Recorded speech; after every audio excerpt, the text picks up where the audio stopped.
agaasimaha guud ee wasaaradda horumarinta caafimaadka ee Somaliland ayaa warbixinta maalinlaha ah ee xanuunka coronavirus kaga warramay halka ay marayso xaaladda cudurkaasi ee dalka Somaliland.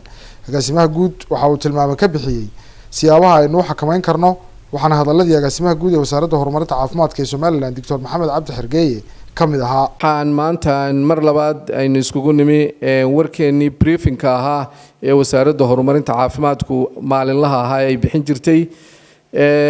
waxa aan dadweynaha Jamhuuriyadda Somaliland u sheegaynaa in ay xaaladdu ay sideedii hore tahay oo degan tahay. waxaan wali haynaa waa labadii case ee aynu hore u helay, wax cusub oo cases inaguma soo biirin.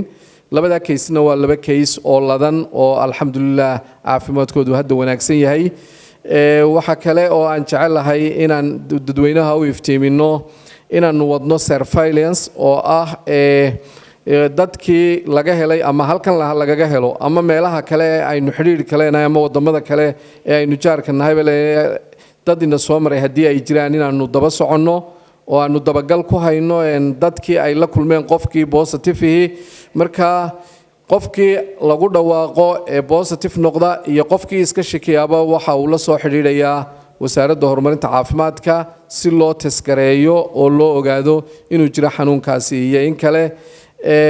waxa kale oo aan idin sheegaynaa inay diyaar noo yihiin xarumihii daaweynta.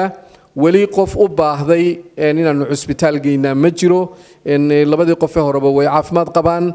dad kale oo suspect oo xanuunka amba aan uga shakisanahay ama xaaladooda adagtoo soo baxay oo nu geynaana ma jirto.